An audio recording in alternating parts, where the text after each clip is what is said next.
Bien, bueno, como les comentaba, vamos a ver otra de las tecnologías de generación que estudiamos en la asignatura.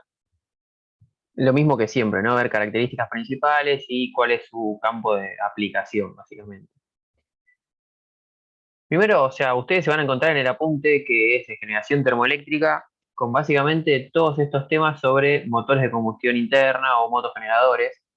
Presten atención a la parte que vamos a ver acá, que es la que más nos importa para ustedes en el contexto de esta asignatura, que es principalmente dimensionamiento de generadores, de motogeneradores, de grupos electrógenos, plantas de generación, ¿bien? Un poco ver curvas características de este tipo de motores de combustión interna, qué tipo de combustibles usan y no más que eso, ¿bien? O sea, en el apunte, fíjense en qué hacer hincapié al momento de estudiar, que es básicamente lo que vamos a ir viendo en esta clase. Primero vamos a ver un poco, recordar qué fue lo que vimos en termodinámica sobre teoría de motores de combustión interna. Básicamente los separábamos en dos grandes grupos, que eran los motores de encendido a chispa y los motores de encendido por compresión. ¿Sí? En los motores a encendido a chispa, o sea, en el cilindro había una mezcla de aire más combustible que se comprimía y había una chispa que iniciaba la combustión, digamos. Este tipo de motores generalmente va a trabajar con nafta o con gas comprimido o con alconafta. Bien, y el ciclo teórico o ideal, como dice acá, que representa el comportamiento de este tipo de motores, es el ciclo Otto. Y por el otro lado teníamos los motores a encendido por compresión, en el cual se comprimía solamente aire en el cilindro y llegado un momento que ya el aire se encontraba a una alta presión y alta temperatura, se inyectaba el combustible, que por el simple hecho de estar en contacto con aire a alta temperatura, producto de la compresión, se iniciaba la combustión del mismo. Bien, y este tipo de motores, o los motores que funcionan con este principio de funcionamiento, digamos, generalmente van a trabajar con gasoil o biodiesel, que es un tipo de combustible particular que se utiliza también en este tipo de motores y que vamos a hablar más adelante. En contraposición a los de encendido a chispa, que el ciclo ideal era el de Otto, acá el ciclo ideal es el ciclo diésel. Bien, esto para que recuerden un poco qué era lo que vimos en termodinámica, digamos. No vamos a hablar demasiado sobre la teoría esa en esta asignatura. Dentro de una posible clasificación para este tipo de motores, como todo, hay muchas, ¿no? Según el tipo de funcionamiento, los motores de combustión interna se separan en motores alternativos, que es lo que vamos a ver hoy, turbinas a gas, que ya lo estuvimos viendo con Fede la clase pasada y un rato de la de hoy, y un motor Wankel, que es un tipo de motor rotativo que está en desuso prácticamente en la actualidad, por eso ni lo mencionamos. Y después con respecto al ciclo, los motores de combustión interna pueden ser de dos tiempos o de cuatro tiempos. Principalmente la clase la vamos a abocar a los motores de cuatro tiempos. Y según el tipo de encendido fue la diapositiva que vimos anterior, la clasificación por el tipo, si el encendido de la mezcla o el inicio de la combustión es por chispa o por compresión.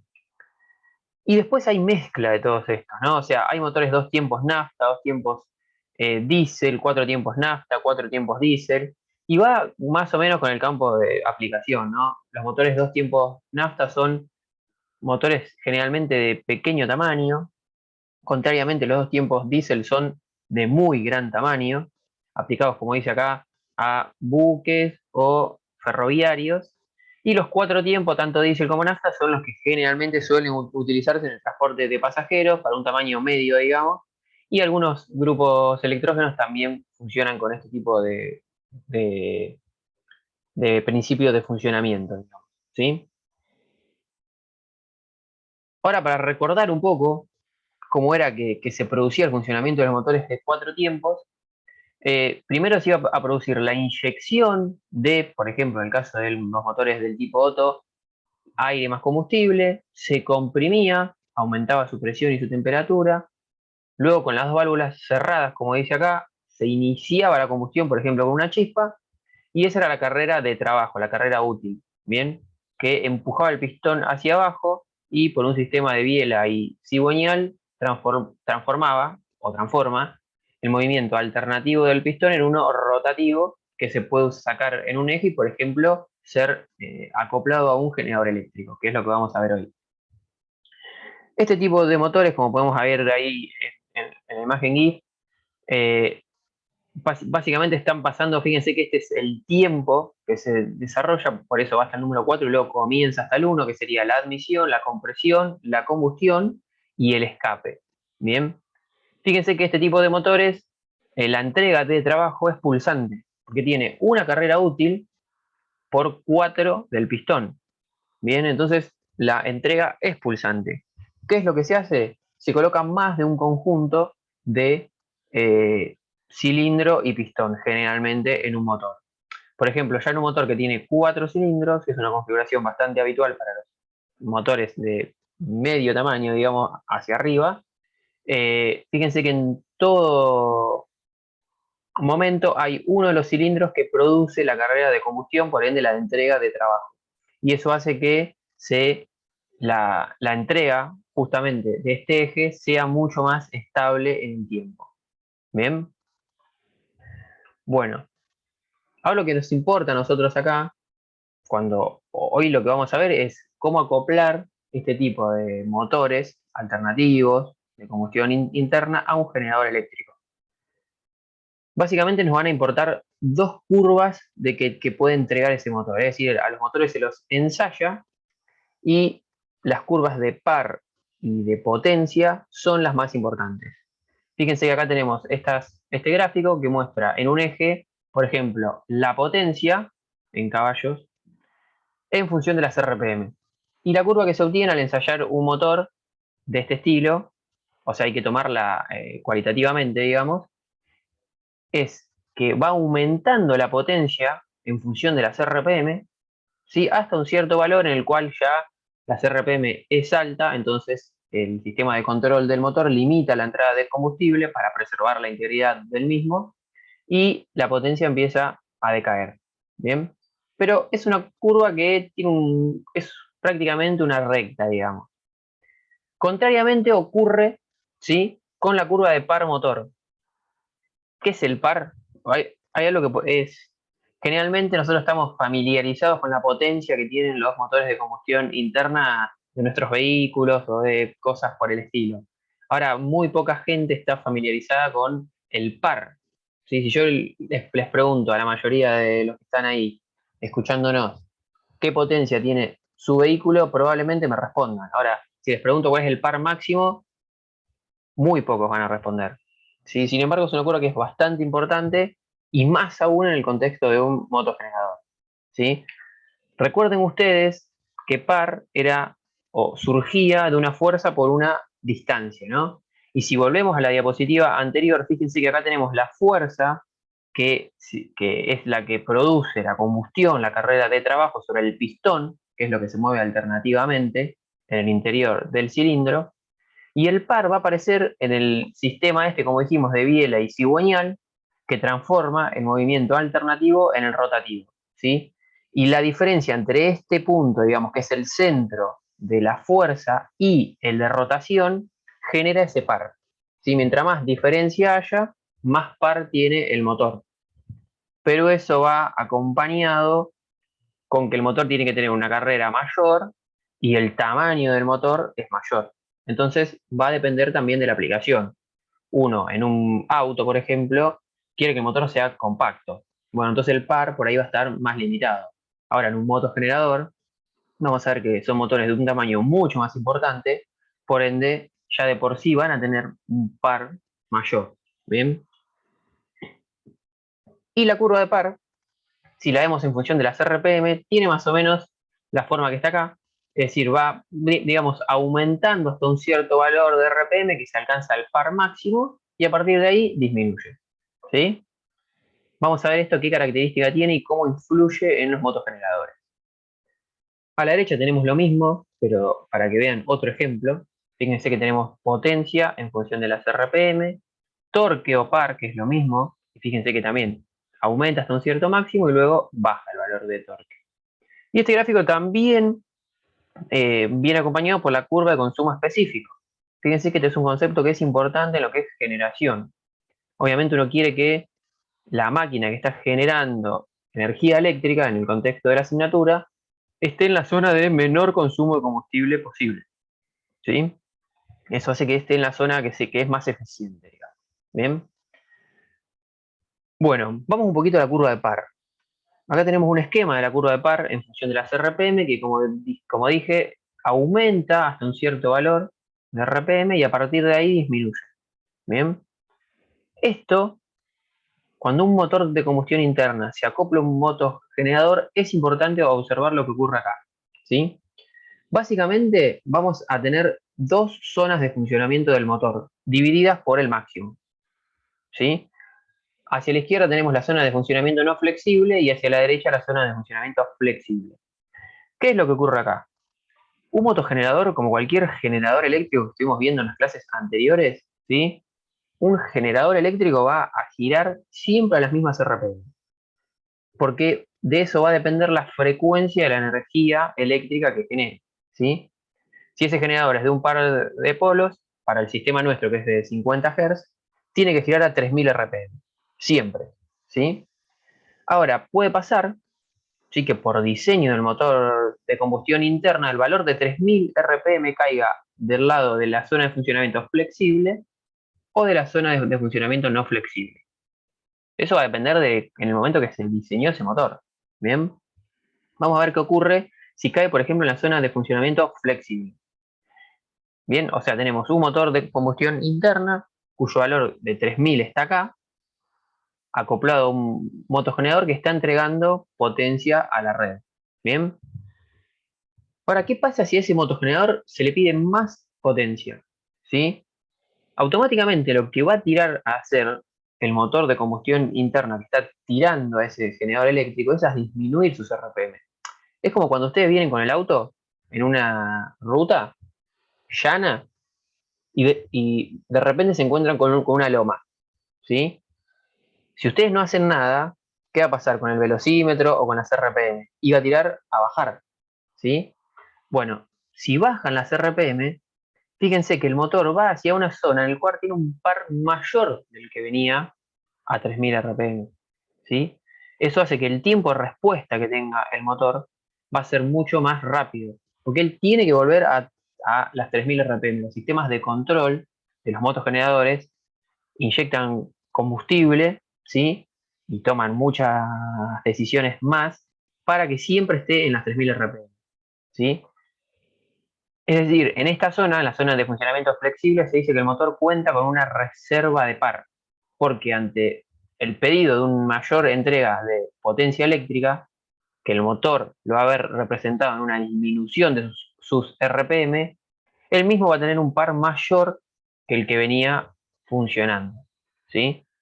Contrariamente, si por ejemplo en otro motor las 3000 RPM caen de este lado, el motor está acoplado a un generador eléctrico girando a 3000 RPM y de repente se le pide más potencia. Lo que va a tirar a hacer otra vez el motor es a disminuir sus RPM.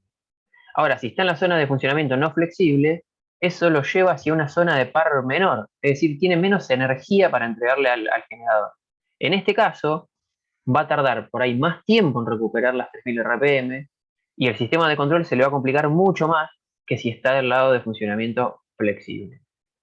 En resumen, de lo que estuvimos conversando, al momento de diseñar un motor que va a ir acoplado a un motogenerador, es preferible que las RPM a la cual trabaje estén en la zona de funcionamiento flexible del mismo. Es decir, en la zona de que si disminuye sus RPM, va hacia un valor de par mayor. ¿Se entendió esto? Pregunta, Juan. Sí, ¿Puede Ezequiel. ser que este par esté un poco relacionado con la cupla máxima eléctrica? A ver, esto es el par del motor de combustión interna. O Sí, sea, pero digo yo, pero en el término, digo, como para poder relacionarlo con algo que ya vimos. O sea, cupla, par son Ah, sinónimos, sí, sí. perfecto. Pero fíjense que acá estamos hablando de la curva de par de un motor de combustión interna acoplado a un generador eléctrico. Pero sí, sí tiene Sí. relación. ¿Sí? ¿Vieron cuando vimos en instalaciones eléctricas eh, que en función del método de arranque de los motores la cupla iba a variar. Bueno, es parecido a esto, sí, obvio. ¿Sí? Pero antes hablábamos de un motor eléctrico, ahora hablamos de un motor de combustión interna. ¿Sí? Claro, Pero perfecto. sí, sí tiene sentido. Bien, vamos a pasar un poco a hablar, antes de meternos en motogeneradores, que es esta clase. La realidad es que ustedes, por su formación, digamos, no es tan probable que se encuentren en una planta de generación eléctrica que funcione con motogeneradores. Ahora, lo que sí es probable es que en la industria en la cual se desarrollen el día de mañana, o las industrias, estén, o esas industrias cuenten con grupos electrógenos, o estén en el proceso de selección de un grupo electrógeno. Un grupo electrógeno no es más que un motor de combustión interna, como dijimos, acoplado a un generador eléctrico, en cualquiera de sus configuraciones. Como vamos a ver después, las plantas de generación, mediante esta tecnología, utilizan el mismo principio de funcionamiento que esto, o sea, va a ser un motor de combustión interna acoplado a un generador. El tema es que la escala es muy distinta. Son motores muy grandes acoplados a generadores eléctricos grandes que entregan una potencia eléctrica importante, digamos, ¿bien? Pero esto ya yendo más a lo que cuentan la mayoría de las industrias en la actualidad, es un grupo electrógeno, ¿sí? Que puede ser que en algunos casos esté arriba de un tráiler para trasladarlo de un lugar a otro.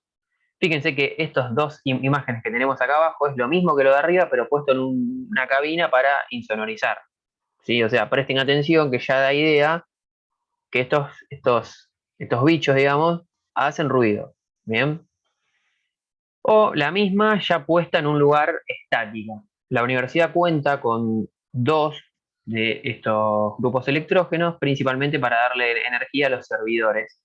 Uno está por las aulas, por las 400 y el comedor, y el otro está cerca a la oficina de las asignaturas en la que estamos nosotros, ahí por el cajero automático.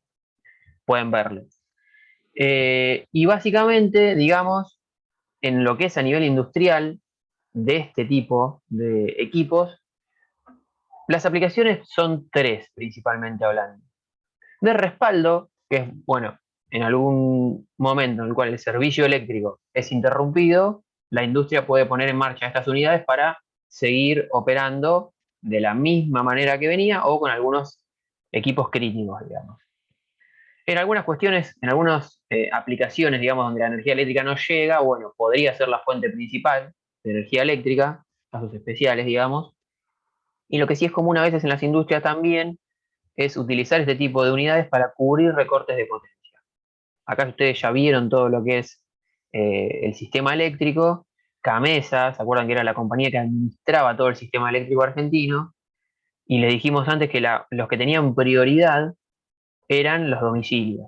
Entonces, hasta en un momento en el cual la oferta, no, perdón, la demanda sea mayor que la oferta, va a hacer que industrias consuman menos energía eléctrica. ¿Sí? Es decir, Camesa llama a los grandes consumidores y, por ejemplo, cierta industria está consumiendo, por decir algo, 15 megas, Camesa lo llama y le dice, en 15 minutos tenés que bajar tu consumo a 10 megas. Entonces la industria tiene dos posibilidades. O apaga equipos por 5 megawatts de potencia, si consumía 15 y tiene que consumir 10, tiene que recortar su consumo en 5 megawatts, o enciende este tipo de unidades para suplir esos 5 megas y seguir funcionando como venía. Bueno, entonces estos equipos pueden usarse en esos casos. Bien, como les comentaba hoy, probablemente en las industrias en las que se desarrollen su vida como profesionales, cuenten con estos equipos o estén ustedes en el proceso de selección de los mismos participen. La realidad es que no es tan sencillo el proceso de selección, porque hay muchas variables en juego y cada industria tiene sus particularidades. Generalmente existen programas para su selección, ¿sí? Pero es muy importante acá la experiencia personal que tienen los vendedores de esos equipos y la idea es que ustedes más o menos tengan idea de cuáles son los factores que intervienen y como les comenté, si llegan a estar en ese proceso, entiendan lo que el vendedor les comunica. ¿Bien? Entonces vamos a ver básicamente un método posible que propone una de las principales marcas, que es Caterpillar, que es este que está acá, para estudiar y dimensionar los grupos electrógenos. Lo que dice es que lo que van a tener que hacer en la industria, en la cual quieran seleccionar, o en la parte de la industria, es analizar las cargas eléctricas que ese motogenerador o ese grupo electrógeno va a tener que alimentar. Eso va a depender del tamaño, de las características de arranque de las cargas, ¿sí? Y del uso previsto. El tamaño es muy simple, ¿qué potencia? Características de arranque, bueno, ahí ya se pone un poco más complicada la cuestión, porque es, a ver, los motores que tiene que alimentar este grupo electrógeno arrancan haciendo fuerza, digamos, es decir, es una cinta transportadora cargada que el motor tiene que vencer toda esa inercia que tiene, o es una bomba o un ventilador que arranca prácticamente sin par que se le opone. Eso va a determinar el tamaño del grupo electrógeno. El uso previsto, bueno, como comentamos hoy, lo vas a usar para el respaldo, para cubrir ciertos recortes de potencia, o va a ser tu fuente principal de generación de energía eléctrica. Todas estas cuestiones van a ser al tamaño del grupo electrógeno, ¿sí? Y bueno, como se imaginarán, el factor de potencia o el coseno phi de las cargas que tiene que alimentar es una consideración importante a tener en cuenta al momento de selección de los motogeneradores. Este método propone separar las cargas en tres tipos o grupos, ¿sí? Sistemas de iluminación, que obviamente, como su nombre lo indica, son todas las luces que tengan que alimentar ese grupo electrógeno, que es una carga que se supone constante, 100% de la carga encendida y resistente, o un coseno phi igual 1. Por otro lado, propone agrupar todo lo que es motores.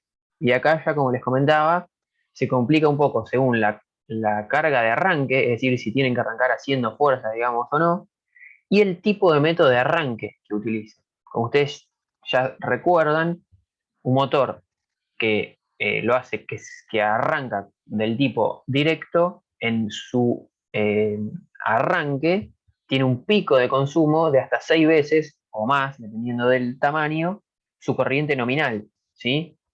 Si arranca con estrella triángulo, puede ser 3 veces, y con variadores de frecuencia 2 veces, 2 veces y media. Bueno, entonces hay que ver hay que tener en cuenta todas esas cuestiones al momento de seleccionar un grupo electrógeno. Y el resto de las cargas, que no son ni sistemas de iluminación ni sistemas de motores, se agrupan en un tercer grupo, que son cargas variadas. Como dice acá, que principalmente tiene que ver con cargas electrónicas.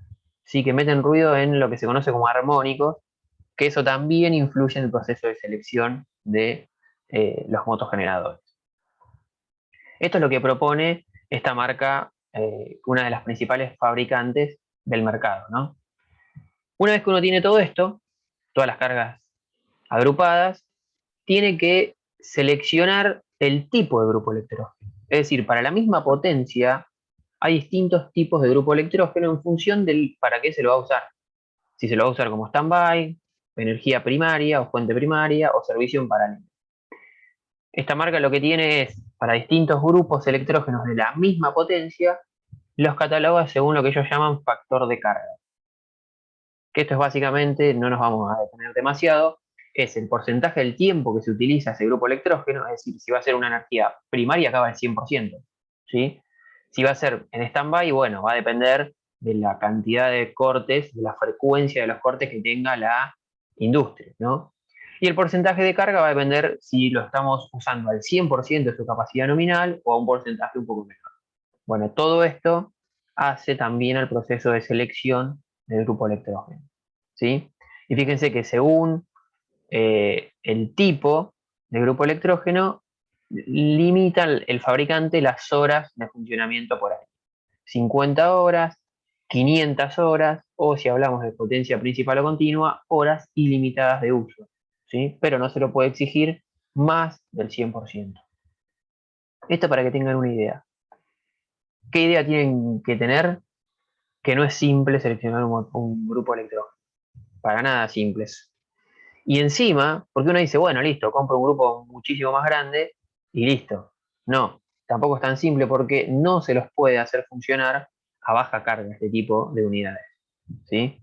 Entonces, Por eso es que es tan complejo el proceso de selección, ¿sí?, de un grupo electrógeno. Esto, como les comentamos, que es una de las cuestiones que ustedes posiblemente se encuentren en su vida profesional, y es un motogenerador aplicado a la industria. ¿Bien? Pregunta, Juan, en Ezequiel, el tiempo de reacción como para que estos equipos arranquen, ¿cuánto es? O sea, ¿son instantáneos o tardan así un poco más para que entren con la bueno, a ver, reacción hay nominal? de todo tipo. Vos pensás que, por ejemplo, hay grupos electrógenos en hospitales o clínicas que tienen que arrancar instantáneamente cuando se corta la energía eléctrica, porque, por ejemplo, un paciente es electrodependiente o están en una operación y es un sistema que se prueba con cierta periodicidad, eh, para que se comprueba que al instante que se corta la energía eléctrica, el grupo electrógeno sale andando. Eso no es tan simple, porque al motogenerador hay que tenerlo calentito, digamos, en lo que es el aceite, el lubricante, todo el combustible, para que en el instante que se le pide pueda salir a la carga nominal, digamos. Eso no es tan simple de lograr. O sea, hay todo un gasto de energía atrás de las tareas de mantenimiento para que se pueda dar esa situación, ¿sí? No solo a nivel clínico, digamos, o hospital, como dijimos hoy, ¿no? Industrias, por ejemplo, conozco también el caso en que hay criaderos de aves, que son eh, dependientes 100% de la energía eléctrica y tienen esta misma función los grupos electrógenos. Tienen que arrancar automáticamente cuando la energía se corta, porque si no, los pollos en este caso corren riesgo de muerte, digamos. Y se hace la misma comprobación que les comenté, ¿sí? O sea, a propósito, una vez por semana, por decir algo, se baja el interruptor del distribuidor eléctrico y se fija que el grupo electrógeno arranque inmediatamente. Pero va a depender de cada caso, ¿sí?, de cada aplicación. Lo que sí tienen que saber, que encima complejiza todo esto, es que el grupo va a tener una respuesta transitoria, tanto en el arranque como cuando uno le agrega una nueva carga. O sea, el grupo electrógeno está funcionando normal, generando el voltaje y la frecuencia nominal, por decirlo de algún modo, y de repente se le pide una nueva carga al grupo electrógeno. ¿Cómo va a responder? Bueno, un poco como ya comentamos antes. Automáticamente lo que va a tirar a hacer el motor acoplado al generador eléctrico es a disminuir sus RPM, ¿sí? Eso hace que principalmente, o sea, al modificarse la velocidad de rotación del motor, como dijimos, va a modificarse necesariamente el voltaje y la frecuencia de la energía eléctrica que está generando. Y eso no está bueno. Por eso, como dijimos hoy, se le presta bastante atención. A ver, el motor va a contar con sistemas de control, hoy en día todo electrónico, que va a tratar de que esta variación en el voltaje, variación en la frecuencia sea lo menor posible, ¿sí? Y ustedes me dicen, bueno, ¿y cuánto es una variación aceptable de voltaje y de frecuencia? La respuesta que le vengo dando hasta hace un ratito, dependiendo cada caso. Es decir, dependiendo las cargas que está alimentando ese motogenerador, es la caída de voltaje y de frecuencia que puede soportar durante un transitorio, ¿sí? A grandes rasgos, entre un 30 y un 25% son valores, digamos, aceptables, porque piensen que es un transitorio hasta que el motor recupera sus RPM y ahí se estabiliza el voltaje y la frecuencia que genera, ¿no? Y si uno dice, bueno, ¿cómo hago para que estas caídas de voltaje y de frecuencia sean las menores que se pueda al agregar una nueva carga? Y hay que sobredimensionar el grupo. ¿Bien? Por eso es que si uno quiere disminuir el tiempo de recuperación, tiene que aumentar el tamaño del grupo electrógeno que va a seleccionar. Y también es importante lo que dice acá, el último punto que dice porcentaje de paso de carga y el tipo. Es decir, no va a ser lo mismo si uno le agrega, como dijimos hoy, un motor de un tamaño muy importante que arranca haciendo fuerza, o simplemente prende una luz. Si prendemos una luz, el grupo electrógeno ni se va a enterar. Ahora, si la carga es importante y encima arranca haciendo fuerza, o sea, es de una alta potencia, y arranca haciendo fuerza, ahí ya el grupo le cuesta más. Y bueno, va a tener que sobredimensionarse el equipo para cubrir esa cuestión en particular, ¿sí? ¿Se entiende esto? ¿Vamos hasta acá? Sí, sí. Bien. Vamos a hablar un poco de combustibles.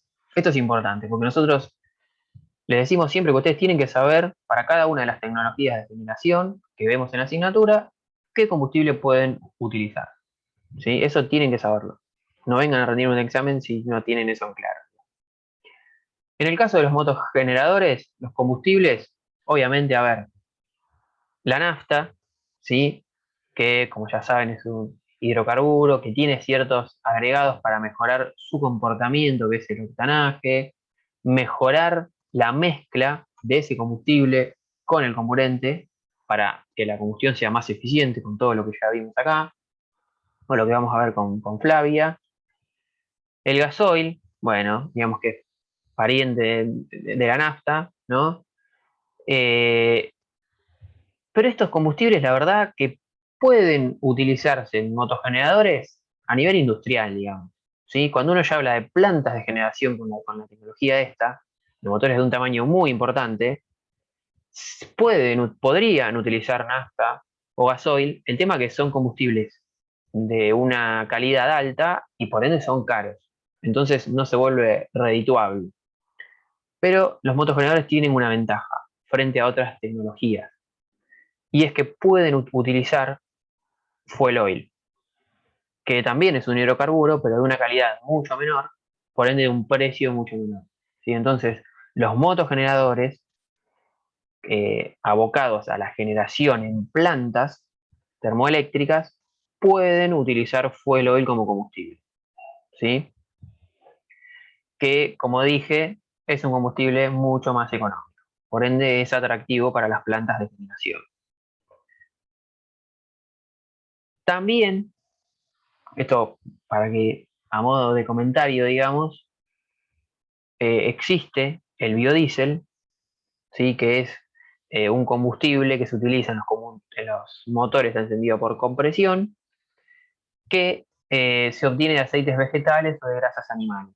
Bien, y se lo mezcla generalmente en proporción con el diésel común, por decirlo de algún modo, ¿no? Por ejemplo, si uno tiene un combustible B100, es 100% biodiesel. Ahora, si tiene un B30, ya es un 30% del biodiesel y 70% de diésel común, de gasoil. ¿Bien? Y algo similar ocurre con la nafta, que se la suele mezclar con bioetanol, que es un alcohol extraído de cereales o de la caña de azúcar y tiene también la misma manera de mezclarse el bioetanol con la nafta. ¿Bien?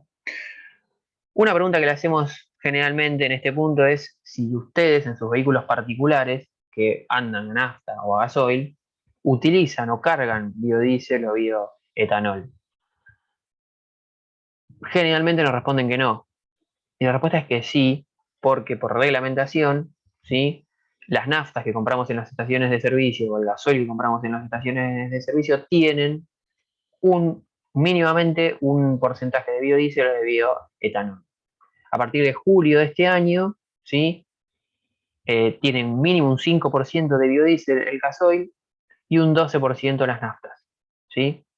Hasta ese momento antes tenían un 10% de biodiesel, ¿sí?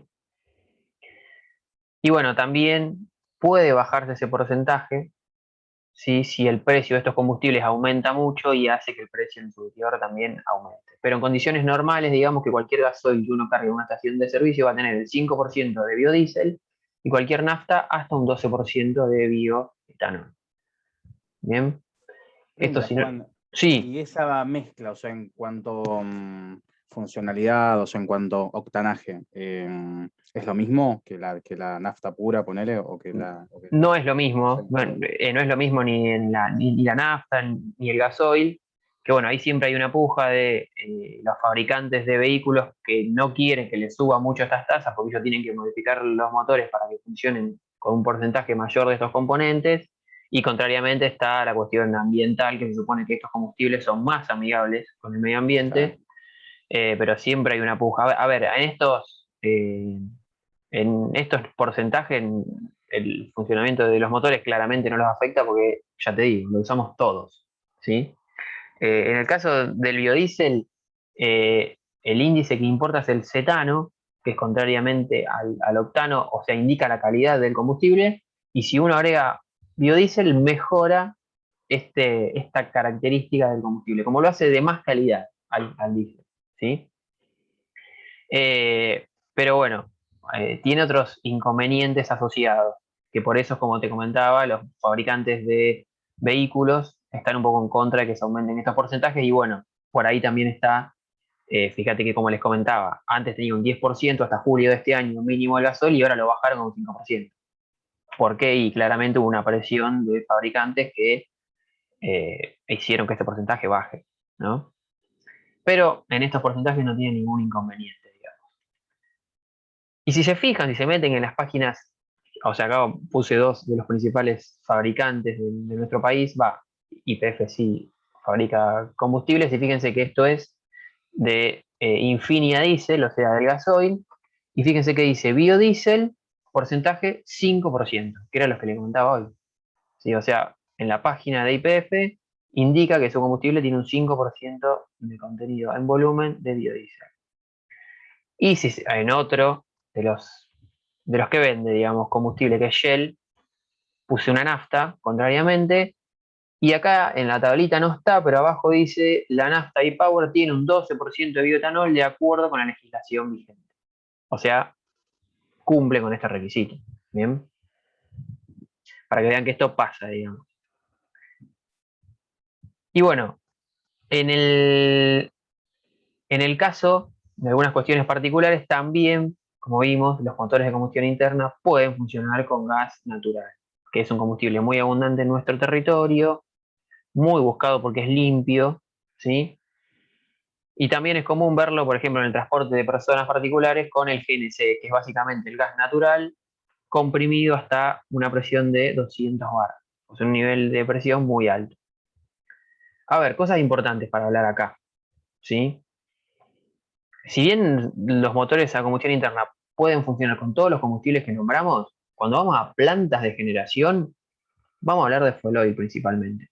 O sea, los motores de combustión interna que trabajan en plantas de generación van a funcionar con fuel oil.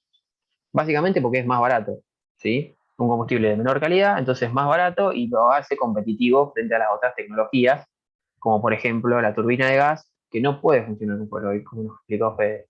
La turbina de gas funciona o con gasoil o con gas natural, combustibles de muy alta calidad. Bueno, un punto a favor que tienen los motores de combustión interna frente a la turbina de gas es que pueden funcionar con fuel oil. Tienen otras contras, pero bueno, en el caso del combustible se llevan las de ganar frente a las turbinas de gas. ¿Sí? Bien, entonces ahora vamos a hablar, ahora sí, de plantas de generación de energía eléctrica. Recuerden que esta asignatura se llama Máquinas Térmicas y Servicios. Bueno, vamos a hablar un rato, siguiendo, porque ya estuvimos viendo con Fede y con Flavio en clases anteriores, de la parte de máquinas térmicas. O sea, plantas de generación de energía eléctrica con motogeneradores. Fíjense acá, esta es una imagen real. Obviamente es una persona de estatura media. Y fíjense el tamaño de los motores de combustión interna que se utilizan en las plantas de generación de energía. O sea, son tamaños muy importantes. Y fíjense acá, esta, por ejemplo, mínimo tiene 3 motores. O sea, ahí ya tenemos que ir prestando atención. Que no es que hay, por ejemplo, una planta de 100 megas, una planta de generación mediante la tecnología de motogeneradores de 100 megas, no va a tener un motogenerador de 100 megas. Va a tener 8 generadores que en su conjunto sumen 100 megas. Eso tiene puntos a favor y puntos en contra. Vamos a verlo un ratito. ¿Sí? Bien, como vimos, antes de arrancar con esto, para poner un poco en contexto, ¿no? Sacado del informe de septiembre de este año de Camesa, los porcentajes de generación, ya ustedes, fíjense que Pico nos dijo hace un rato, el 50% de ciclos combinados. Perfecto, o sea, fue lo que como la mitad de la energía eléctrica que se generó en septiembre de este año, se generó con ciclos combinados. Exactamente. Y el resto se repartió, ¿no? Y fíjense que motores diésel están en el 1% de nuestra matriz. O sea, es una fuente que no es muy utilizada. Bien.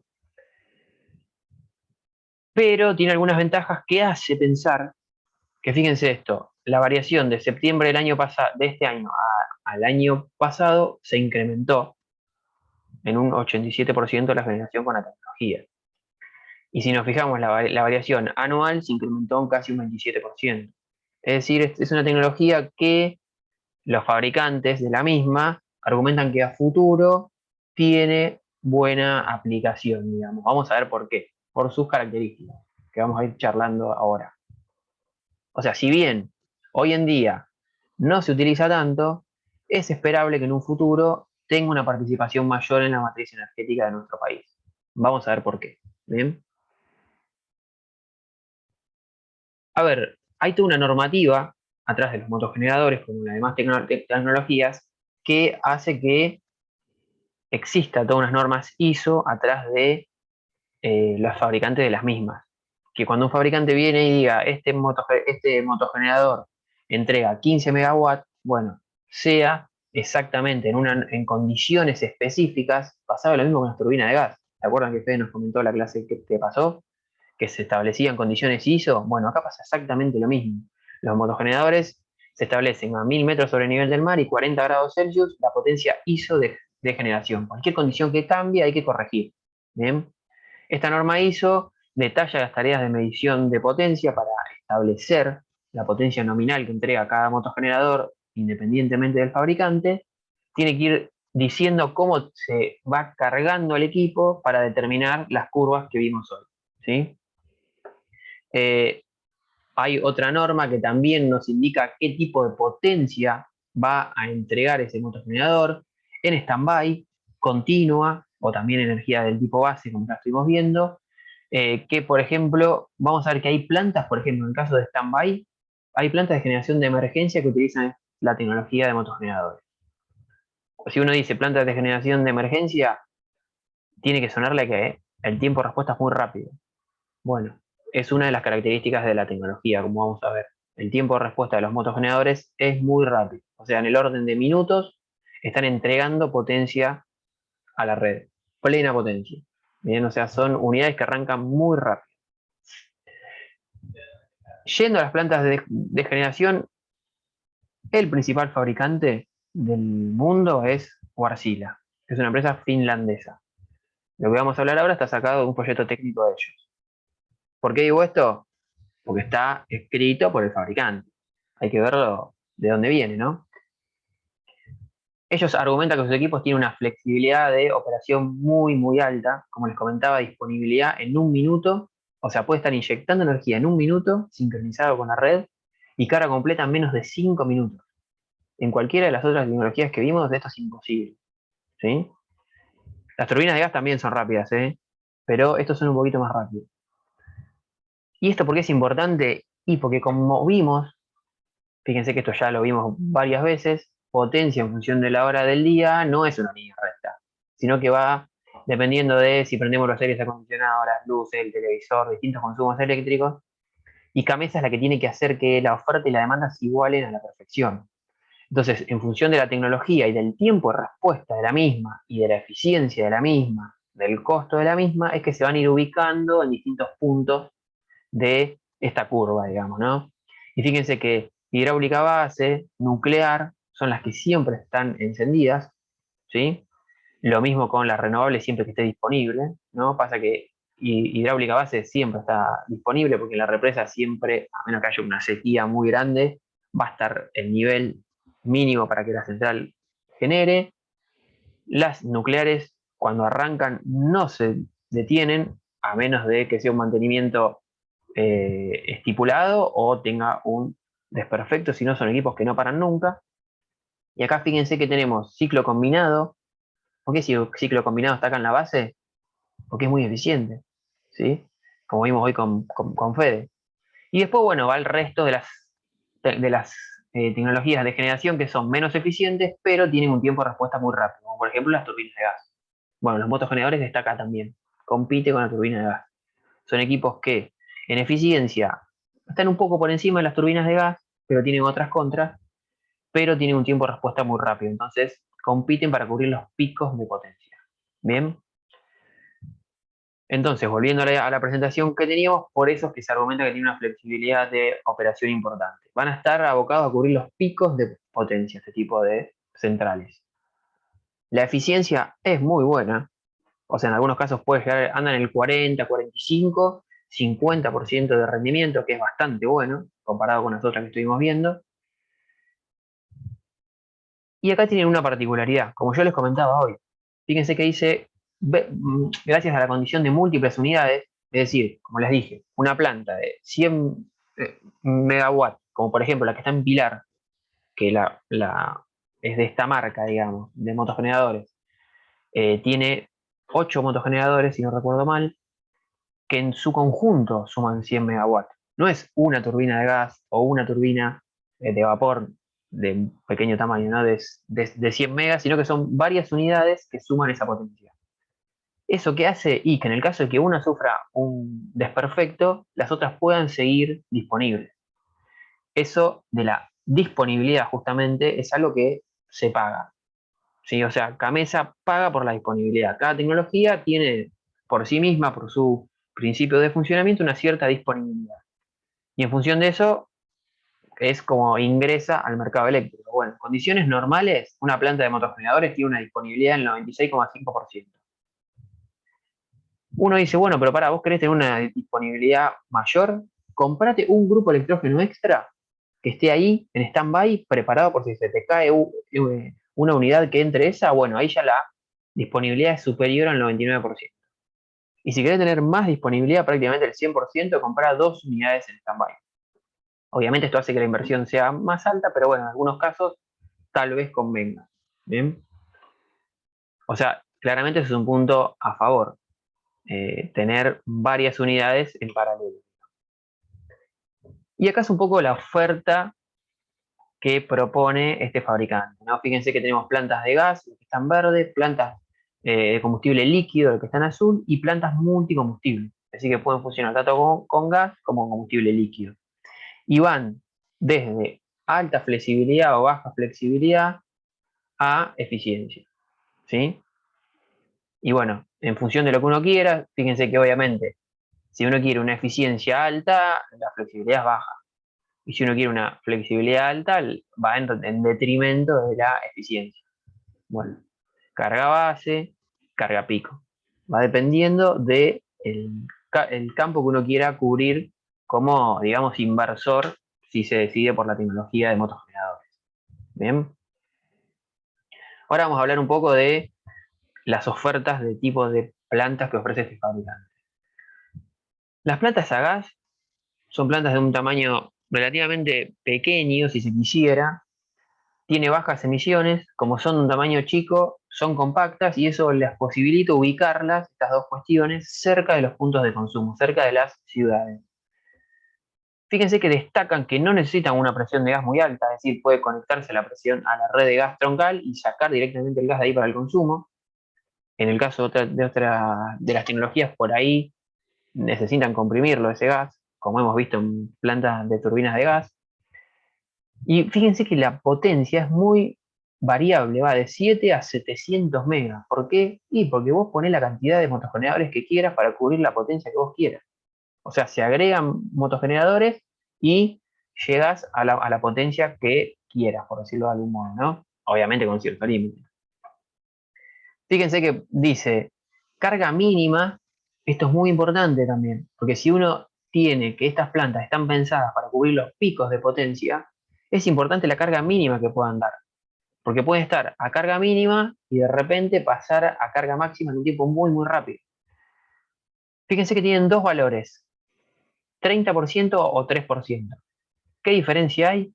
El primer valor del 30% es todas las unidades encendidas a mínima carga.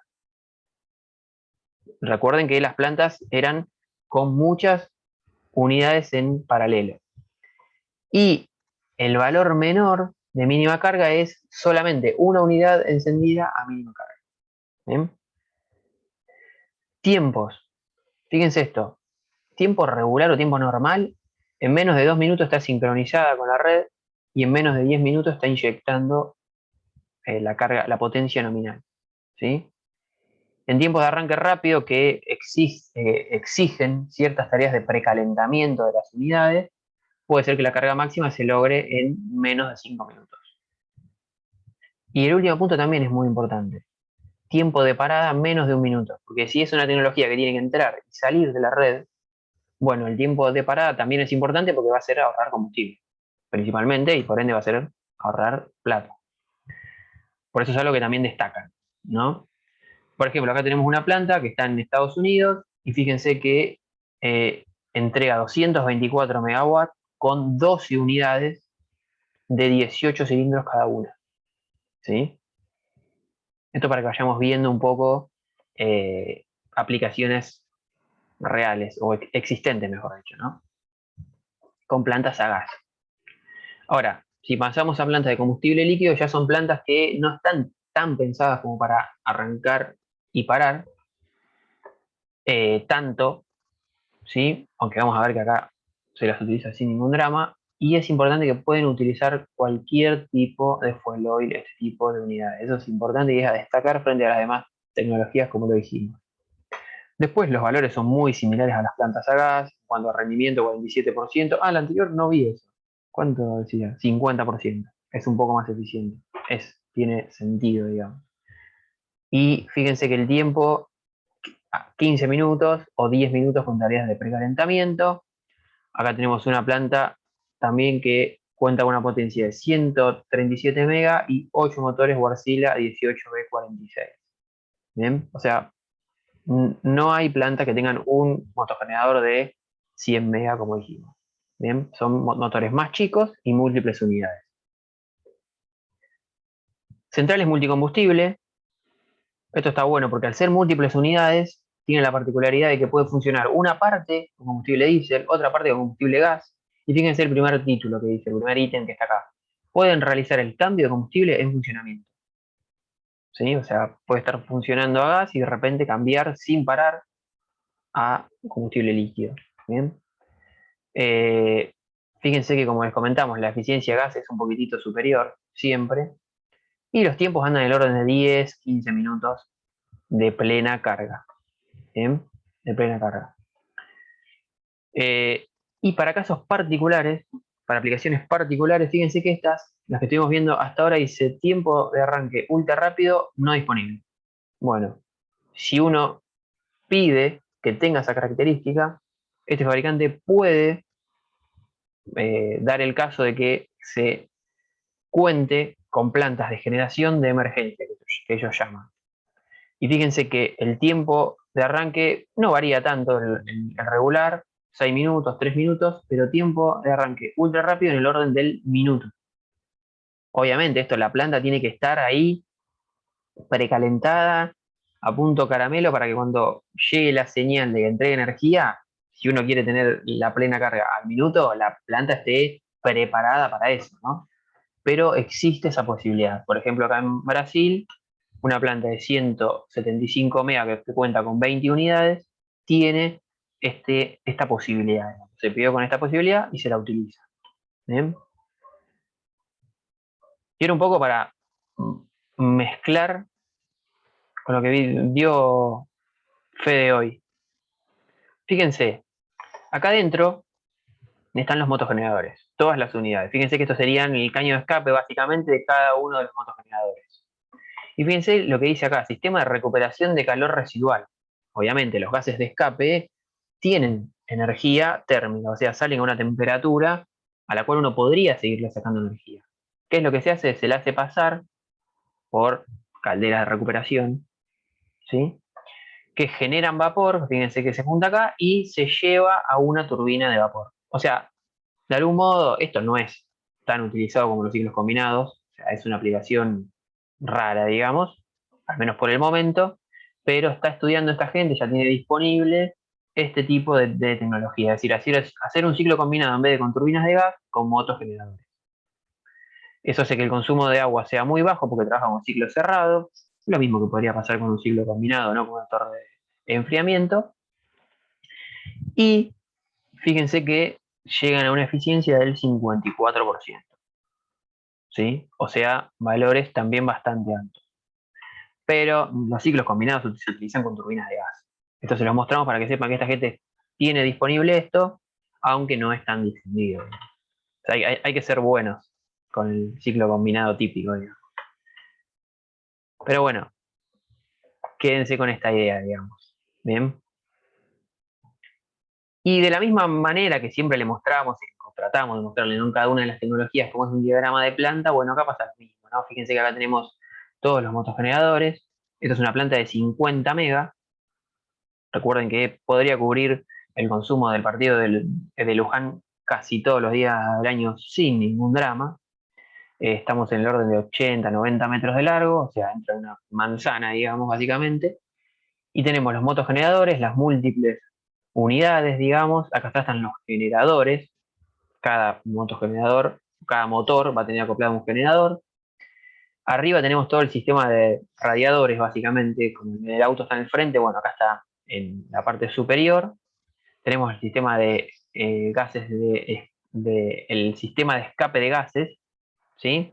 Y bueno, después tenemos todos los cables que salen, el transformador que eleva la tensión para poder inyectarlo a la red. Y acá tenemos la entrada de gas. Esta es una planta que funciona con gas. ¿Bien? O sea, fíjense, este es más o menos un esquema de cómo sería una planta de 50 megawatts con motogeneradores. No sé si me olvido de algo importante, pero bueno, fíjense que acá dice, el sistema de arranque de estos equipos es con aire, entonces tiene un compresor que genera aire comprimido, que es el que actúa como, digamos, burro de arranque de estas unidades.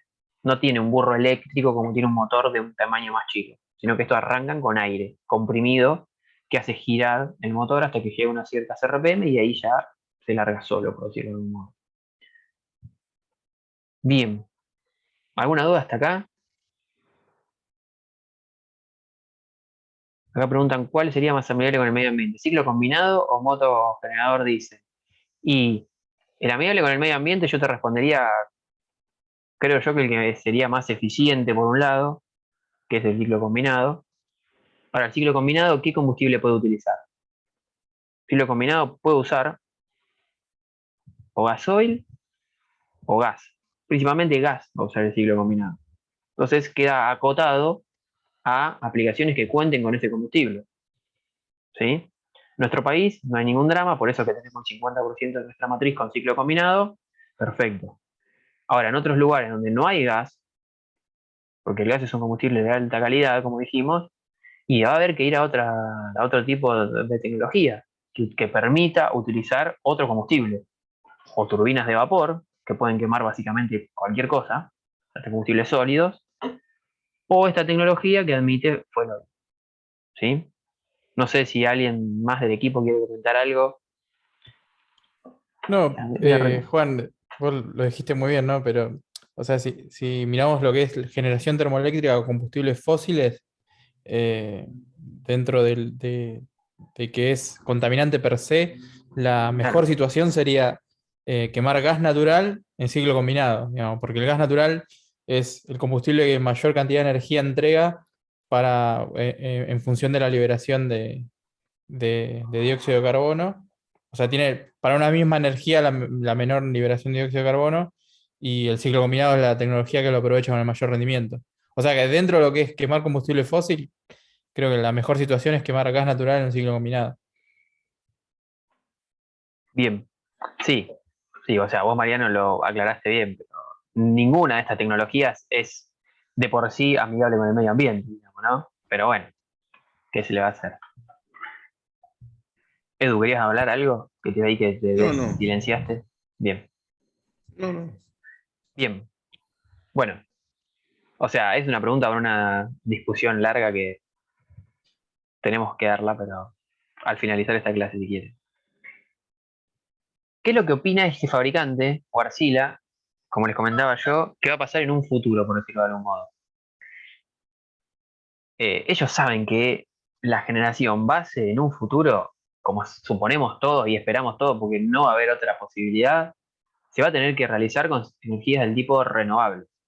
¿Sí? O sea, el petróleo y cualquier fuente eh, que utilice como hidrocarburo se va a agotar y va a contaminar y va todo el lío que tenemos en la actualidad del calentamiento global. Entonces vamos a tener que migrar sí o sí a las renovables.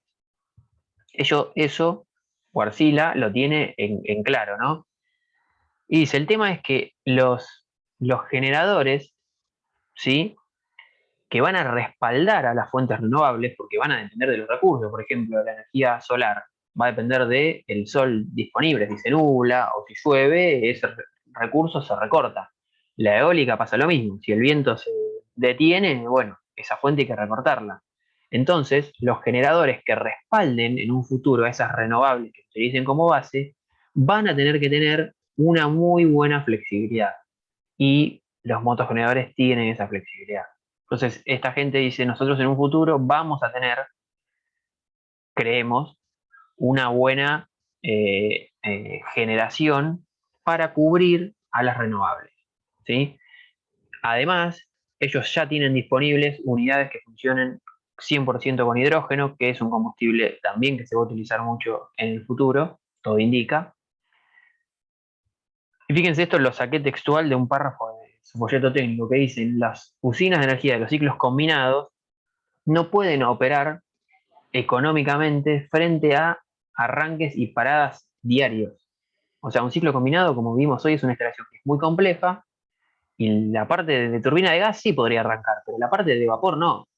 O sea, lleva mucho tiempo para arrancar y para parar. Entonces no es una tecnología que sea económica para suplir a las renovables.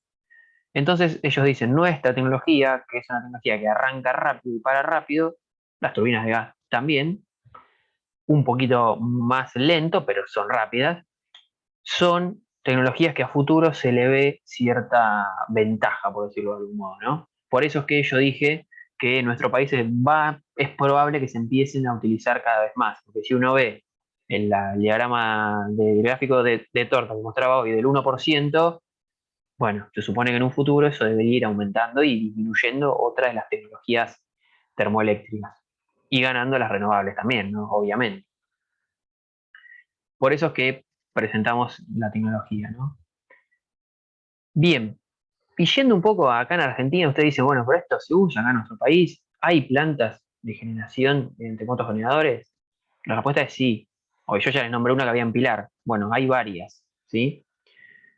Eh, hay más de 12 plantas de generación con motogeneradores en nuestro país. 7 se instalaron en 2017, es decir, ahí hubo una fuerte inversión en la tecnología. Son plantas multicombustible que funcionan con gas natural o con fuel oil. Bueno, las características que ya conocemos, que pueden operar en simultaneidad con distintos combustibles e ingresar rápido al sistema. Y bueno, acá tenemos algunas de las plantas que se incorporaron al sistema este año, ¿sí? Desde Jujuy, fíjense que todas andan en el orden de 60 hasta 100 mega, y esta es la de Pilar, que vamos a ver ahora una foto a continuación. Bien. Esta planta que se construyó acá en Pilar es de 100 mega, es un contrato que se estableció con Guarcila, que se hizo cargo absolutamente de todo. O sea, le entregó la planta llave en mano. Y no solo eso, sino que también se hizo cargo de esta tecnología, como las otras también, es común que el mantenimiento lo haga el fabricante. O sea, acá, en este caso, por 10 años, además de haber construido la planta, Guarcila opera y mantiene las unidades. Eso de algún modo garantiza el mantenimiento adecuado, la operación adecuada. Pero bueno, o sea, el inversor se puso el dinero y lo maneja todo Guarcila. Es una decisión que tomaron, por decirlo de algún modo. Para el sistema eléctrico argentino, el sistema de generación es una planta que en menos de 20 minutos está entregando plena carga. Es el récord o la planta más rápida de nuestro país, por decirlo de algún modo. Bien. Tiene una eficiencia del 44%, también en el consumo específico, disponibilidad superior al 96%, y en los primeros 2 meses generó 400 horas. ¿Sí? ¿Esto qué significa? Que obviamente no es una tecnología base, sino que se utilizó para cubrir picos de potencia, tanto a la mañana como a la noche. Promedió 8 horas de generación por día, separado en 4 horas a la mañana y 4 horas a la tarde. Es una tecnología que no le afecta para nada el arranque y la parada. Para nada. O sea, no. Una turbina de gas, por ejemplo, Fede me va a corregir, el mantenimiento es afectado por las veces que arranca y que para. En estas, no. O sea, el mantenimiento no se tiene en cuenta para el arranque y parada. ¿sí? Y además es una tecnología que utiliza pocas personas. Las otras también, o sea, cualquiera de las tecnologías no es de mano de obra intensiva, se maneja de una sala de control con sistemas automáticos y los operadores son pocos, ¿sí? O sea, no es una gran ventaja, una gran diferencia con respecto a las demás tecnologías. Esta planta de 100 megas en Pilar costó todo el emprendimiento $100 millones. Más o menos cualquiera de las tecnologías que nosotros vemos acá en la asignatura tiene el mismo valor de inversión. $1 millón el megawatt. Más allá de cualquiera de las tecnologías que vemos. Un poquito más, un poquito menos, pero andan todas en ese valor. Es decir, raramente uno se decide por una u otra tecnología en nuestro país por la inversión, sino más que nada por qué tipo de demanda quiere cubrir, digamos, y qué tipo de combustible va a tener disponible, qué tipo de terreno va a tener disponible, y etcétera. ¿No? Pero la inversión no es tan importante, digamos. Lo que sí, esta planta, desde cero, se estableció un contrato de 12 meses, o sea, al año tenía que estar en funcionamiento y a los 10 meses ya estaba en funcionamiento. O sea, es una tecnología que, claro, los motogeneradores se fabrican y se traen, se instalan y listo, salen andando. ¿Bien? Bueno, esta es otra de las que vimos acá, ya terminamos, faltan 3 diapositivas. En Chubut se construyó, este título es viejo, se construyó a finales de 2020, se terminó una planta en Chubut eh, que utiliza 5 motores Wärtsilä. Estas son las últimas unidades a nivel mundial que fabricó esta marca. Son equipos que tienen un arranque muy rápido, 100% en menos de 2 minutos. Pueden operar con un 10% de la carga nominal. Eso tampoco es visto en otras de las tecnologías, ¿sí? Sin ningún drama, o sea, manteniendo la eficiencia del superior al 50%, dicen los fabricantes. O sea, son motores muy eficientes, que arrancan muy rápido y que pueden trabajar a baja carga. Perfectos para complementar, ¿sí? Fíjense lo que dice acá. Esta planta que se construyó en Chubut, el mismo inversor tiene un parque eólico en ese lugar. Entonces instala estos motogeneradores para suplir o cubrir las intermitencias del parque eólico, ¿sí? Por eso que se complementa bien con las renovables, como dijimos. Bueno, ya está en pleno funcionamiento de fines del año pasado y también la empresa se hizo cargo de 10 años, o se va a hacer cargo, mejor dicho, por 10 años del mantenimiento de esta planta. Bien. Y ahora sí, un poco anticipando la clase que va a venir la semana que viene, es importante que ustedes sepan, además del combustible que utilizan las tecnologías, los puntos a favor y en contra de cada una de las mismas, que los vamos a repasar con Fede en la clase que viene, si no me equivoco. Motogeneradores, vamos a hacer algo rápidamente de esta tecnología. A favor, ¿qué puntos tiene? Los rendimientos son buenos. Esto hay que tomarlo con pinzas, ¿no? Porque las turbinas de gas, acá dice 30, pero tienen rendimientos también más altos. Las turbinas de vapor andan en el orden, es para tener un orden, ¿no? 40%, los motogeneradores 45%, y los ciclos combinados son los más eficientes con 60%. O sea, dentro del rendimiento es bastante bueno los motogeneradores. Esa conclusión hay que llevarse, ¿no? Obviamente el punto a favor que tienen es la entrega rápida de potencia, ¿sí? O sea, la tecnología más rápida de las que vimos en la asignatura, junto con las turbinas de gas, pero un poquito más rápida como dijimos. Y este sí es un punto importante, o sea que pueden utilizar fuel oil como combustible. Esto es importante. Y también otra cosa a tener en cuenta, que la mencioné en la diapositiva anterior, y creo que un rato antes, que tienen buena eficiencia a bajos regímenes de carga. Fíjense que acá dice, ¿esto qué es? Consumo específico. Bueno, la inversa de la eficiencia. Uno quiere que esto sea lo más bajo posible. Fíjense que los motogeneradores que están acá abajo prácticamente no varían el consumo específico o el rendimiento en función del porcentaje de carga. Contrariamente a las turbinas de gas, cuando se empieza a pedir una carga menor que la nominal, aumenta su consumo específico o disminuye el rendimiento. O sea, eso está bueno. ¿Y por qué digo turbina de gas? Y porque es con lo que va a competir mayormente, ¿sí? Ahora, tiene puntos en contra. Claramente, ninguna de las tecnologías que vimos es la mejor en todo, porque si no se utilizaría esa y las otras no. Se utilizan todas porque se complementan bien. Cada una tiene sus puntos a favor y en contra, y dependiendo de lo que el inversor busque, es la que va a elegir, por decirlo de algún modo, ¿no? ¿Qué contra tiene este tipo de tecnología? El mantenimiento. O sea, los motores alternativos tienen muchísimas piezas móviles que encima se mueven, como su nombre lo indica, alternativamente, y eso hace que el desgaste sea mucho mayor. Entonces tienen una muy alta necesidad de mantenimiento. El mayor de todas las tecnologías que vimos, sin duda, el mayor mantenimiento lo requieren los motogeneradores. Algo a favor se podría decir es que no es un mantenimiento muy calificado como en el caso de una turbina, porque una turbina generalmente la abre el fabricante, ¿sí? Porque es una tecnología muy, muy alta. Acá es más simple, pero bueno, es muy alto verdaderamente el mantenimiento que requiere este tipo de unidades. Otra cosa en contra es la contaminación sonora. O sea, es muy importante el nivel de ruido que generan estas unidades. Nosotros visitamos una planta y créannos, no, dos plantas ya visitamos de esta.